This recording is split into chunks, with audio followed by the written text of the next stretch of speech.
I think the question maybe is, some people say that riba is not interest, riba is usury, and interest is something, allowed, or maybe it's the usury that is haram in Quran. Again, you see, this is something which is alien to the Quran.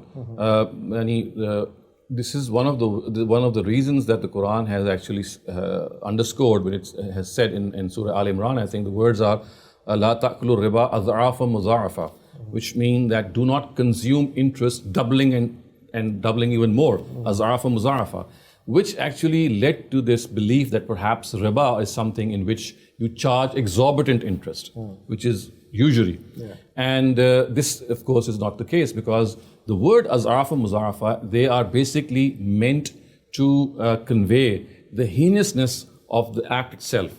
I mean, when you say that you're consuming interest, and that too in such a huge proportion, so that expression, huge proportion, is not defining interest.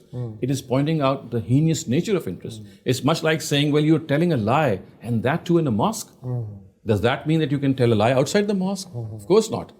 So you see, there are areas in the Quran, they are the way the Quran speaks, the style of the Quran is such that at times it makes a statement in a way that a qualifying statement is not a definition.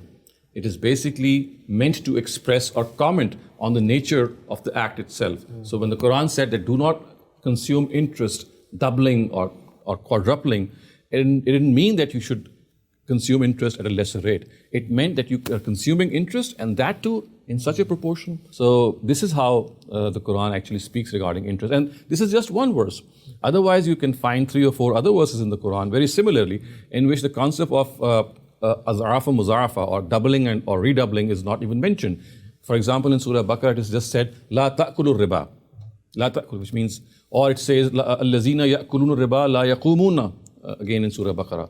Again here, the word is very simple. The word riba is used. There is no qualifying word which adds to this concept. Is there a difference between riba and interest? Just a difference of language. The word interest is the English word. Riba is used in Arabic. The concept is exactly the same. It's like saying, what is the difference between angel and the malaika? I'd say it's just a difference of language. Or what is the difference between Allah and God? It's just a difference of language. The same concept being applied or being given names in a different language. So riba is exactly what interest is. The only difference is interest is an English word and riba is an Arabic word. They signify exactly the same concept. What is interest in Quran? So you're talking about interest as an economic activity.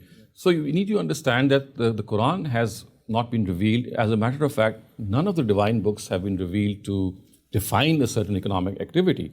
This is something which people already knew. For example, rent is another economic activity, or indulging in business is another economic activity. So one of the things that we need to understand when we study the Quran is that it's not defining concepts. These concepts were pre-existing when the Quran was being revealed. People were giving interest, they were receiving interest, people were renting out their premises, people were indulging in all sorts of businesses, they were indulging in trade. So the Quran, when it prohibited interest, it prohibited something which people knew. I mean, interest is that you demand over and above an amount lent. This is a simple definition. And this was in vogue, everyone knew this.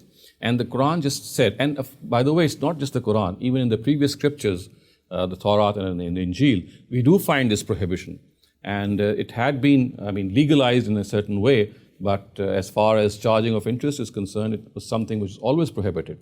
And so therefore, just to recap, interest in the Quran is something, not something which is not known. I mean, when the Quran said that interest is prohibited, people at the times of the revelation of the Quran, and even today, they know it's a practice that is going on in the society.